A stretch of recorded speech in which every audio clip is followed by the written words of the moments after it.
Fraction बोलो, 1/10 का लाभ, यानी सी आपका पहली वस्तु पे 10 है और 1 का लाभ है तो एसपी आपका 11 है। ये आपकी पहली वस्तु की कहानी है, पहली की। दूसरी पे 15% का लाभ हो रहा है, दूसरी पे 15% का लाभ हो रहा है, 15% का फ्रैक्शन बनता है 3/20, 3/20 यानी 20 पर 3 का लाभ हो रहा है तो 20 की वस्तु 23 में बेची है। ये आपके रेशो है। अब सवाल में साफ शब्दों में कहा है मेरे प्यारे दोस्तों की दोनों वस्तुओं का जो क्रय मूल्य है वो बिल्कुल क्या है, समान है। अब जरा यहां आप क्रय मूल्य पर नजर मारो, पहली वस्तु का क्रय मूल्य 10 आ रहा है और दूसरी वाली वस्तु का क्रय मूल्य 20 आ रहा है, जबकि सवाल कह रहा है क्रय मूल्य समान होना चाहिए। अगर क्रय मूल्य समान होना चाहिए तो कहां है समान, समान करेंगे, इसको हम 2 से गुणा कर देंगे और ये बन जाएगा आपका 20।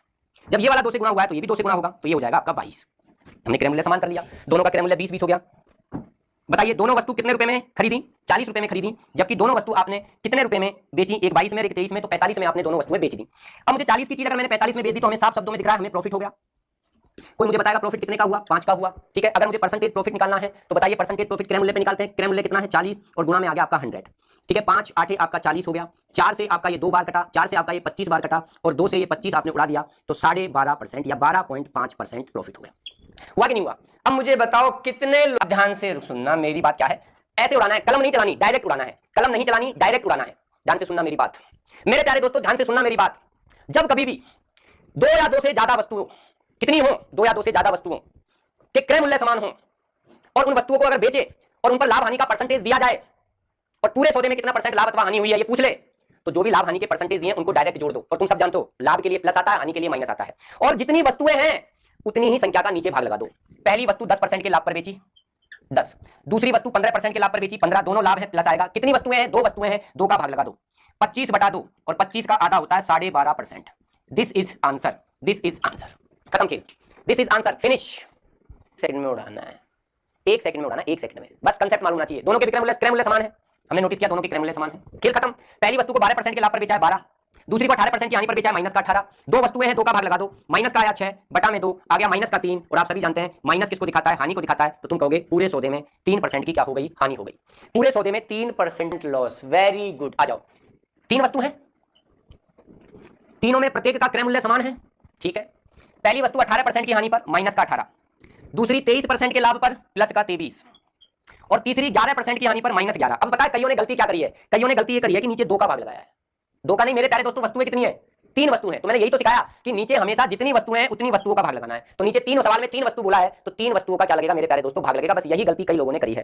तो माइनस का 18, माइनस का 11, माइनस का हो गया 29, माइनस का हो गया आपका 29 और प्लस का है आपका 23। तो आपको मालूम है माइनस का 6 आएगा, बटा में आपका 3 है, 3 से आप इसको काटोगे माइनस का 2 आएगा और माइनस 2 का मतलब 2% और आप कहोगे हानि। ओके, इन सबके साथ परसेंटेज है पर मैं परसेंटेज लिख नहीं रहा हूं, लास्ट में लिख देंगे उसको। ठीक है, 2% की हानि, 2% लॉस, तो very good, 14% loss, 14% loss, very good. प्रत्येक का क्रय मूल्य समान है। पहली वस्तु 18% के लाभ पर बेची गई, ठीक है 18, दूसरी वस्तु हानि पर बेचनी है, मैंने मान लिया दूसरी वस्तु x% की हानि पर बेच दी। हानि के लिए चिन्ह आता है आपका माइनस का, क्योंकि मालूम है डायरेक्ट की हानि होनी है। 2 वस्तुएं हैं, 2 का भाग लगा देंगे और इससे पूरे सौदे में होने वाला लाभ हानि का परसेंटेज आता है। पूरे सौदे में 2% का क्या करवा रहा है, लाभ करवा रहा है, तो 2 लिख दिया। 2 दूनी 4, 18 माइनस x बराबर में 4, तो x की वैल्यू आ गई 18 में, उधर जाके प्लस का हो जाएगा, 4 माइनस का हो जाएगा, कितना आ जाएगा 14।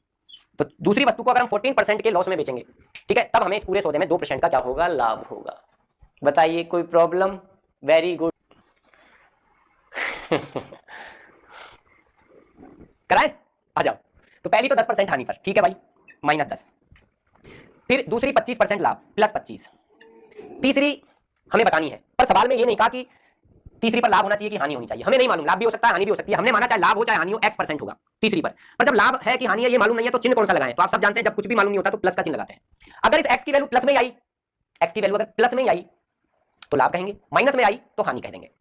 3 वस्तुएं हैं सवाल में इसलिए 3 का भाग लग जाएगा और कह रहा है पूरे सौदे में 4% की हानि होनी चाहिए। अब गलती क्या करी है बच्चों ने, कईयों ने यहाँ 4 लिख दिया, लेकिन आप सब जानते हो अगर आंसर पूरे सौदे में हानि होगी तो आंसर माइनस में आता तभी तो हानि होती ना। तो अगर ये 4% लॉस है तो ये पूरे सौदे में लॉस, हानि कब लिखते तुम, हानि कब बोलते, जब इसके आगे माइनस आता। तो यहाँ माइनस लगाना पड़ेगा, माइनस लगाना पड़ेगा, ठीक है, तभी तो कहेंगे 4% का लॉस, तभी तो होगा माइनस चिन्ह के साथ आंसर आता। तो भाई इधर मेरे माइनस का 10 है, प्लस का 25 है, तो ये आपका प्लस का हो गया 15 प्लस x, ठीक है, और ये माइनस का हो गया 4 तिया 12, किसका हो गया, ये माइनस का हो गया, माइनस का 12। हमें x का मान निकालना है, ये 15 उधर जाएगा, ये भी माइनस का हो जाएगा, तो x इजिकल टू आपका आ गया माइनस का 27, यानी x का मान माइनस में आया, इसलिए हम कहेंगे कि 27% जो है ये माइनस में आया है, तो 27% की सौदे में क्या होगी, हानि होगी, 27% का लॉस होगा। तो 3% वाले सब गलत हैं। तो आइए सबसे पहले ये मालूम कर लो कि यार उसने दूसरी वस्तु जो बेची है, देखो पहली पे 27% लाभ है, टोटल 25% लाभ कमाना चाहता है, यानी लाभ में 2% की कमी हो रही है, हो रही है ना, हो रही है कि नहीं हो रही? इसका मतलब ये हुआ कि उसने सेकंड वाली वस्तु को 100% हानि पर बेचा होगा।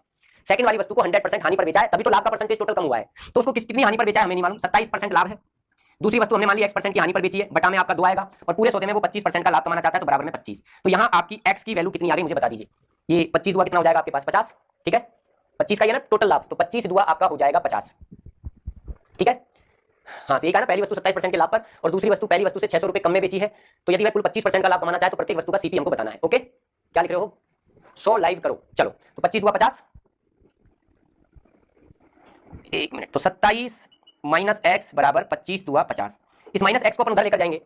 अच्छा, हमें नहीं मालूम है ना, कुछ भी हो सकता है, चलो अपन इसको तो प्लस में लेके चलेंगे, अपन को मालूम नहीं है x% लाभ है हानि है, हमें मालूम नहीं है। ठीक है, चलो, तो 27 प्लस एक्स, दो ही तो वस्तुएं हैं और दोनों का क्रय मूल्य समान है, तो 25 दुआ 50। ओके, तो x की वैल्यू कितनी आ गई, उधर जाएगा, उधर जाएगा, उधर जाएगा, तो 27 माइनस का हो जाएगा, तो x की वैल्यू आएगी आपकी 23। और किसमें आई? प्लस में आई। किसमें आई? प्लस में। तो हम कहेंगे 23 दूसरी वस्तु को 23% के लाभ पर बेचेगा, तभी तो होगा 25% का लाभ। तो 27 प्लस, आप चेक भी कर सकते हो, 27 प्लस 23 50, 50 का आधा करेंगे तो कितना आ जाएगा आपके पास 25। तो हमें मालूम चल गया दूसरी वस्तु 23% के लाभ पर बेची है। अब एक चीज आप मेरे को बताओ, ध्यान से सुनना, कोई दो वस्तु है, दोनों के क्रय मूल्य समान है, ध्यान से समझना इस चीज को। 100 रुपए मैंने मान लिए, एक को मान लीजिए मैंने 10% के लाभ पर बेचा, 110 हो गया उसका विक्रय मूल्य, और मैंने कहा दूसरी को मैंने 15% के लाभ पर बेचा, तो 115 हो गया विक्रय मूल्य। बताओ विक्रय मूल्य का अंतर कितना आया? 5 आया ना। तो मेरे प्यारे दोस्तों, मैं विक्रय मूल्य निकालूं क्यों, जब मेरे को मालूम है कि क्रय मूल्य समान है, तो जो लाभ हानि के जो परसेंटेज है ना, उसी से सीधा देख लो ना डिफरेंस कितने का आ रहा है, 5 का डिफरेंस आ रहा है। आ रहा है कि नहीं आ रहा? तो बस खेल खत्म, यहीं से आपका खेल खत्म हो जाएगा। और खेल खत्म कैसे हो जाएगा? पहली वस्तु उसने बेची है 27% के लाभ पर, दूसरी वस्तु आपने बताई है 23% के लाभ पर, तो बताओ विक्रय मूल्य में कितने का डिफरेंस आएगा? 4% का। 4 का डिफरेंस आएगा ना, तो 4 की वैल्यू कितनी दे रखी है? 600 रुपए कम है ना विक्रय मूल्य, बेचने का मतलब कम, बेचने का मतलब विक्रय मूल्य, और 600 कम में बेची है, तो 4 यूनिट की वैल्यू कितनी है? 600। कितने के मल्टीपल पर बैठा है बताओ? 150 के मल्टीपल पर बैठा है। आपसे पूछा है प्रत्येक का क्रय मूल्य बताओ, यानी 100 यूनिट की वैल्यू की बात कर रहा है, तो 100 भी आपका 150 का मल्टीपल होगा, तो आ जाएगा 15,000। 15,000। बोलिए, विषम विश्राम मीना सर यूट्यूब चैनल क्या है? यूट्यूब चैनल ही नहीं मालूम? सिंह, आर्यन गुप्ता, श्री देव म्यूजिक, 48,000। चलो आ जाओ। तो पहले फ्रिज को 15% लाभ पर और दूसरे को पहले से 48,000 रुपये अधिक में बेचा है, कुल लाभ 20% है, पहले को 15% पे। अब दूसरे को निकालूं, डायरेक्ट लिख दूं, 15 में कुछ जोड़ना है और उसका आधा करना है, फिर 20 आना चाहिए। तो मुझे बताओ 20 किसका आधा होता है? 40 का। मैं डायरेक्ट लाऊंगा, 20 किसका होता है? देखो 15 प्लस एक संख्या लिखनी है, 2 का भाग लगा के 20 लाना है, तो भाई 20 किसका आधा होता है? 40 का। यानी 15 में अगर मैं कोई संख्या जोड़ूं तो 40 आना चाहिए, फिर 40 का आधा करते ही 20 आ जाएगा। तो मुझे मालूम है 15 में अगर मैं 25 जोड़ूंगा तो 25 और 15 40 होंगे, और 40 में मैं जब 2 का भाग लगाऊंगा तो 20% आएगा। यानी मैंने डायरेक्ट मान लिया, निकाल लिया सीधा कि दूसरी वस्तु 25% के लाभ पर बेची है, दूसरी वस्तु 25% के लाभ पर बेची है। चलो, तो विक्रय मूल्य का, अगर क्रय मूल्य समान है तो इसी से विक्रय मूल्य का डिफरेंस आ जाएगा। कितना आया डिफरेंस? 10 का। तो 10 यूनिट की वैल्यू आपको कितनी दे रखी है? 4800। कितने के मल्टीपल पर है? 480 पर। प्रत्येक वस्तु का क्रय मूल्य यानी 100 यूनिट, 100 यूनिट भी आपका 480 का ही मल्टीपल होगा, तो ये आपका आ जाएगा 48,000। अब डायरेक्ट निकालना सीखो ना, डायरेक्ट निकालना सीखो, खत्म खेल। क्या एक्स मान के कर रहे हो?